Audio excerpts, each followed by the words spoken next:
You ever feel like someone saw right through you? Not in a scary way, but in a way that made you feel something again? Noticed you? I mean, really noticed you. I didn't plan for any of it to happen. I didn't wake up one day and decide to crave what wasn't mine. But life doesn't always ask for permission. It just happens. Slowly, quietly, like rain soaking into your clothes before you even realize you're wet. It started with a glance. Just a look, harmless, right? But that look lingered a little too long. And maybe the worst part? I didn't look away. You see, when you've been invisible for so long, being seen feels like a rescue. My husband hadn't touched me in weeks. Hadn't asked me how I was doing, what I was feeling, if I was okay. He'd kiss the kids goodnight, fall into bed, turn over, and sleep. I'd lie there, wide awake, wondering when exactly I disappeared from his world. So when someone else looked at me like I still existed, I let that moment breathe. I didn't push it away. He didn't say anything at first, but his silence said enough. And the way he noticed when I changed my hair, when I wore something different, when I laughed too loudly at a joke that wasn't even funny. He noticed it all. And I noticed him noticing me. That's when it started. Not with a touch. Not with words. Just a feeling. That slow, aching warmth in your chest when you realize someone sees the parts of you thought had died a long time ago. I told myself it was nothing. That I was just flattered. That I'd never cross any lines. But some lines don't need to be crossed to be broken. Some lines blur until you can't even tell they were there in the first place. He never asked to touch. He just asked to watch. And what wrecked me was realizing I wanted that too. They say the most dangerous desires are the ones you never speak aloud. Mine began with silence. And his? His came with a look. A look I pretended not to notice. Because part of me wanted the same thing. What began as curiosity became a slow, steady undoing. One I thought I could control. Until the moment I couldn't. And now, I'm here, telling you this. Not to confess. Not to explain. But because stories like this, they live in shadows. In bedrooms filled with silence. In marriages that look perfect from the outside, but are starving on the inside.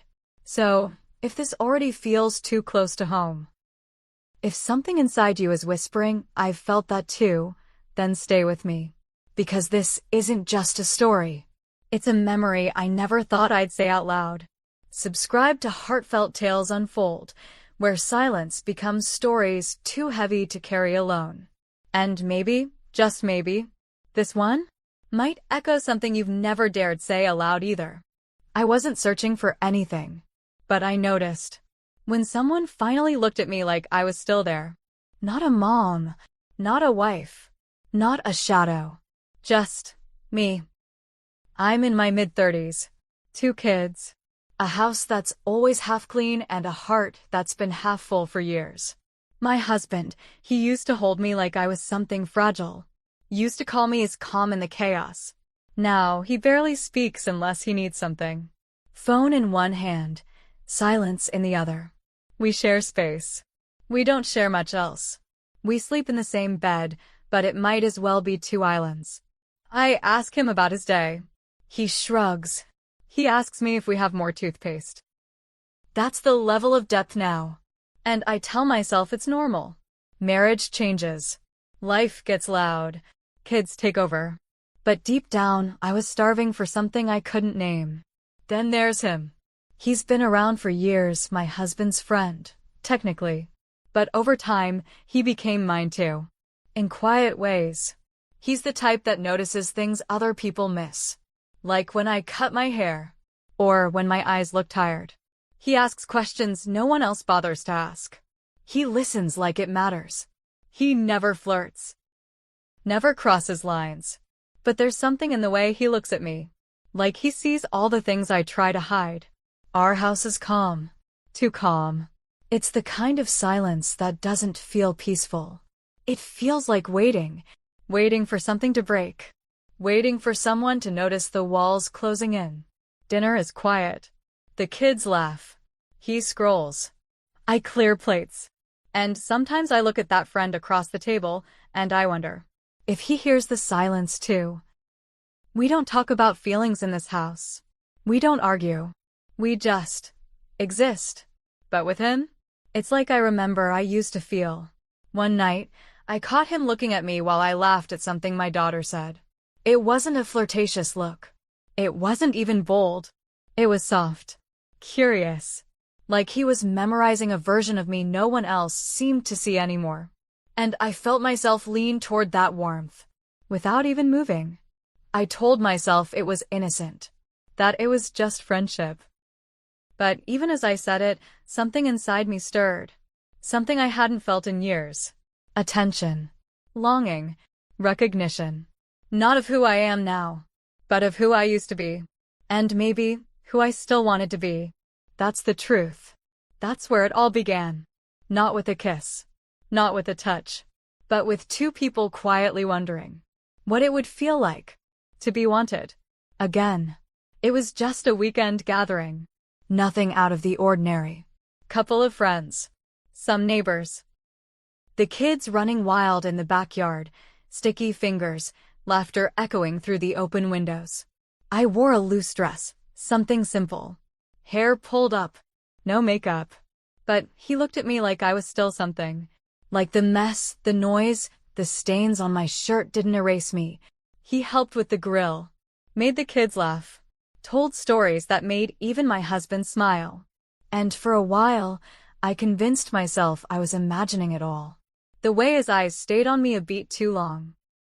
The way his voice softened when he said my name. The way he noticed things my husband never did anymore, like how I rubbed the back of my neck when I was tired. Or how I shifted my weight when I felt invisible. Evening came. The sun dipped. Everyone started leaving in waves, kids sleepy, plates stacked, leftover food wrapped up. My husband disappeared into the den. Same as always. Back to his screen, back to his world. And then there was just me and him. He offered to help clean up. Said it casually, I'll stay behind. You look like you've had a long day. I should have said no. Should have smiled politely and sent him on his way. But instead, I nodded. We didn't speak much as we cleared the table. Just the clatter of dishes, the hum of the dishwasher, the weight of everything unspoken between us. He stood close enough that I could feel the heat of his body. Not touching. Just near. Too near. I dropped a spoon. He bent down to pick it up at the same time I did.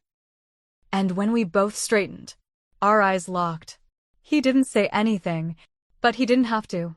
His eyes asked the question my own heart had been whispering for weeks. Do you feel it too? I looked away, pretended I didn't understand. But my hands shook when I turned on the faucet, and still he lingered. Wiped the counter. Asked about my daughter's school. Complimented the food. Little things, but his tone felt like it was searching for something underneath the surface. He leaned on the counter, watching me dry the last plate. And there was this quiet. Not awkward. Not loud. Just charged. My heart beat faster. My throat felt tight. Not from fear. From awareness. I told myself it was nothing. Just a friend being kind. Just a tired mom reading too much into a shared silence. But deep down, I knew better. Something had shifted. Something we weren't ready to admit. And yet, somehow, we already had. He said goodnight. Didn't touch me. Didn't lean in. Just looked. One last time. And left. I closed the door behind him. Stood there for a moment. Hand on the knob. Breathing too hard for someone who hadn't moved. That night, I crawled into bed beside my husband. He didn't say a word. Didn't notice the silence pulsing off me like a scream. I stared at the ceiling, replaying every second. And that's when I knew. Something shifted. We both felt it. Even if we didn't say a word. I didn't sleep that night. Not really. My body was still, but my mind kept circling back to that look. That silence. That electricity I tried so hard to ignore. I woke up the next morning with this strange ache in my chest. Not guilt. Not quite. Just confusion. A feeling I couldn't name. I got up before everyone else. Showered longer than usual. Stared at myself in the mirror for a while. And, for the first time in months, I wanted to look nice. I put on a dress I hadn't worn since before the kids. Nothing flashy. Just something that made me feel like me again. Added a little lip color. Fixed my hair. Not too much. Just enough. He didn't notice. My husband, I mean. He sat at the table scrolling through his phone, sipping coffee like always. Mumbled a morning. Didn't even look up. I stood there, waiting. For something. A compliment. A glance. Anything. But nothing came. And then I saw it. That same friend, he'd sent a simple message.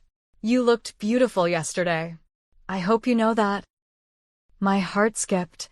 Not because of the words, but because someone saw me. And that right there was the beginning of the storm. I started putting effort into things again. Clothes, hair, even perfume. But not for the man I married. I told myself it was harmless. That attention isn't a crime. That I deserved to feel noticed. But some days, I think I wanted my husband to notice. Just so I'd have an excuse to stop. To pull myself back. To say, see? I was just trying to get your attention. But he didn't. He noticed the empty peanut butter jar. The rising bills. The misplaced remote. But never me.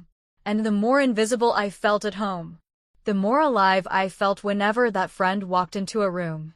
It wasn't physical. Not yet. But I started looking forward to things I shouldn't. Like hearing his voice at the door. Like catching his glance from across the lawn. Like seeing that faint smile when we locked eyes for half a second too long. I started laughing more when he was around. Fixing my posture. Touching my neck when I talked. Small things. Things that made me feel wanted. Even if just in my own imagination. And every time he looked at me like I mattered. I hated myself a little. Because I knew what I was doing. Even if I kept pretending I didn't. I was building a secret world in my heart. Brick by brick. And he was in it. And my husband wasn't. But still, I told myself it was fine. It wasn't an affair. It was just attention. Just harmless warmth in a cold, familiar house. But that's the lie we tell ourselves, isn't it? That something only matters when it's physical. That we're safe as long as we don't cross the line. But the truth? I'd already crossed it. In my mind. In my longing. In the way I waited for someone else to look at me, instead of praying my husband would finally see me again. It was my idea. The movie night. Just something casual. Something for the kids. I texted a few people. He was the only one who replied. I told myself it was no big deal. Just a friend. Just a movie. We'd all sit together, eat popcorn, laugh, and then go to bed like nothing mattered. But when he showed up, and I opened that door, the air changed. He brought snacks. Smiled like usual. But the way his eyes met mine, it wasn't usual. The kids picked a movie, something silly. We dimmed the lights. Everyone got comfortable. My husband sat in the armchair, already scrolling on his phone. He barely looked at the screen. Barely noticed the three of us in the room. I sat at one end of the couch. He sat at the other. The kids nestled between us, giggling, tossing popcorn.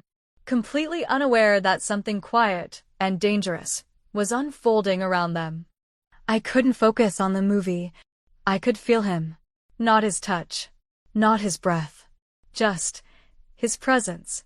Like a magnetic pull I didn't want, but couldn't resist. At one point, our eyes met across the room. Just for a second. But it felt like everything stopped. My heart raced. My throat tightened. I looked away first, because if I didn't, I might not have looked away at all. The movie ended. The kids were half asleep, curled up like little warm reminders of the life I'd built. A life I loved. A life I was betraying. Silently. No one moved. Not right away. The credits rolled. My husband got up and mumbled something about checking an email. Left the room. Didn't say goodnight. It was just me and him. In the dim room. In that impossible silence. We didn't speak. We didn't smile. We just sat there. My hand brushed against the throw blanket. I clutched it like a lifeline. Because everything inside me was screaming, wanting, afraid. And then, he whispered, barely audible, I wasn't watching the movie. I didn't answer. I didn't have to. Because my silence was louder than any reply. I stood up, started gathering the popcorn bowls. He followed me to the kitchen, like always.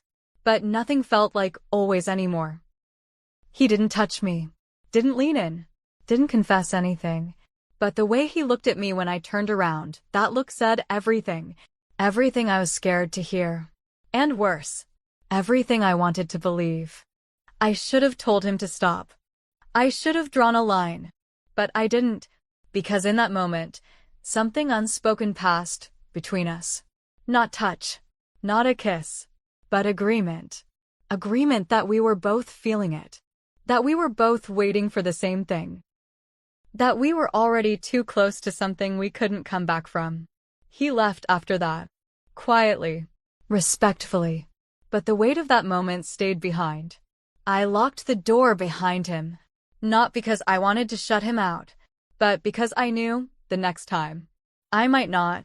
And somewhere deep down, beneath the guilt, beneath the fear, was this tiny, trembling part of me, hoping there would be a next time. It was late. The house was quiet in that suffocating way it gets after midnight. When even the walls feel like they're listening. I couldn't sleep. I paced the kitchen, barefoot, holding a mug of tea I had no intention of drinking. Then there was a knock. Soft. 3 taps. Like he wasn't sure he should be there, but came anyway. I opened the door. No words. Just eyes. Tired, kind, hesitant. I stepped aside. He walked in. We didn't pretend this was casual. We didn't talk about the weather. Or the movie from before. Or the kids. He sat at the table. I leaned against the counter. The silence between us wasn't awkward. It was full. Too full. Finally, he spoke. Quietly. Not looking directly at me. You haven't been happy. Just that. No question mark. Just a truth dropped in the middle of the room like it had been waiting years to land. I didn't deny it. I couldn't. I stared at the floor. At my chipped nail polish. At the tear in the bottom of my pajama pants. I said, I'm tired. He nodded. And then, softer than before, almost like he was afraid of his own voice, he said, I don't want to do anything. I just want to see it. I looked up. Slowly. See what? I whispered. He didn't flinch. Didn't smile. Didn't explain. You. As you are. Without the armor. And I broke. Because no one had said anything like that to me in years. Not even close. Not, you're beautiful.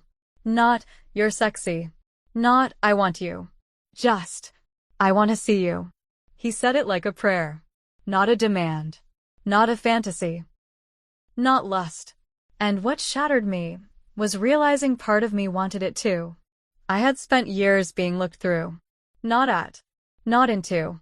And suddenly, here was someone asking for nothing. But offering to witness me. I felt exposed. Like my skin had been peeled back. Like he could see every crack, every ache, every quiet scream I'd buried beneath my role as wife, mother, ghost. I sat down across from him. My hands trembled. You shouldn't say things like that, I whispered. I know, he said. But it's already been said. We didn't move. We didn't touch. We didn't even breathe too loud. The room was thick with tension. But not the kind that leads to skin on skin. It was the kind that splits something open deep inside you. There was no physical betrayal that night. No stolen kiss. No hands reaching across the table. But what happened was something far deeper. Emotional permission. We gave each other the right to feel what we were feeling. To stop pretending we didn't feel it. And that was the betrayal. Because once you've been seen, you can't go back to being invisible. Not without bleeding. The next morning, I couldn't look at him. Not my husband. Not my friend. Not even myself. I moved through the house like I was trying not to leave a trace. Made breakfast. Packed lunches. Folded laundry I didn't remember washing. We didn't talk after that night. Not even a message. Not even a glance when we passed each other at school drop-off or in the grocery store parking lot. He didn't come over. Didn't offer to help with the garden like he used to. Didn't linger near the front porch when my husband wasn't home. And I avoided mirrors. Not because I couldn't face what I'd done, but because I couldn't face what I wanted. My husband remained the same. Detached. Predictable. Still scrolling through his phone every night. Still forgetting if I'd told him something that morning or not. But something in him shifted. Just a little. He started watching me out of the corner of his eye. Noticing when I got quiet. Asking once if I was okay. Just once. And I said yes. Of course I said yes. Because what else could I say? Actually, I'm slowly falling apart under the weight of a conversation that didn't involve touching, but still feels like it tore something in me wide open. No, I couldn't say that. The silence between us became heavier. Not the usual kind. This wasn't absence. It was presence, restrained. And it wasn't guilt that kept me quiet. It was fear. Fear that he might ask. That he might look me in the eye, really look, and ask, what's going on? Because I didn't know how I'd answer. And I was terrified that if I started talking, I wouldn't stop. That I'd tell the truth. That I'd tell him everything. Not just about the night, but about the years that led up to it. The loneliness. The aching. The slow erosion of us. But he never asked, and I never offered. The friend? He disappeared quietly. No big conversation. No goodbye. He just stopped coming around. But he left something behind. A shadow. In the hallway. At the sink. In the back of my mind every time I reached for the light switch at night. He was gone. But I still felt him in the silence. In the places where we almost crossed a line. In the breath we held back. In the words we swallowed. My marriage didn't fall apart. Not on the surface. Dinner was still made. Bills were still paid. Kids still laughed. But something inside me had cracked. And no one seemed to notice. And maybe that's what hurt most. Not the betrayal. Not the longing. But the fact that I was drowning quietly and no one thought to ask why the smile on my face looked tired. I carried on. Like women do. Like mothers do. Like wives do. But everything inside me felt different now. Because once someone truly sees you, you can't go back to being unseen. You can pretend. But part of you always remembers. I still wonder if betrayal needs a body, or if a thought is enough. If a glance that lingers too long, if a silence filled with wanting, if a heartbeat skipped for someone else's presence, counts as a sin. Because I never touched him. Not once. Not his hand, not his face. But I saw myself in his eyes. And I wanted to stay there. Longer than I should have. In his eyes, I wasn't tired. I wasn't ordinary. I wasn't forgotten. I was seen. I was felt. And for a woman who'd been invisible for so long, that felt like resurrection. But what does that make me? I go over that night again and again. The words. The pause. The space between his wanting and my silence. I tell myself I didn't cross a line. But maybe the truth is, I drew the line where it felt safest. Where I could still pretend I hadn't betrayed anyone. But I know better. I know what I felt. And sometimes, the ache of what never happened is heavier than if it had. My husband still kisses me on the forehead when he leaves for work. Still asks what we need from the store. Still reminds me to pay the electric bill. But he doesn't ask how I'm doing. He doesn't notice when I cry quietly in the bathroom. He doesn't see the way I flinch when he walks past me, as if I'm bracing for a question that never comes.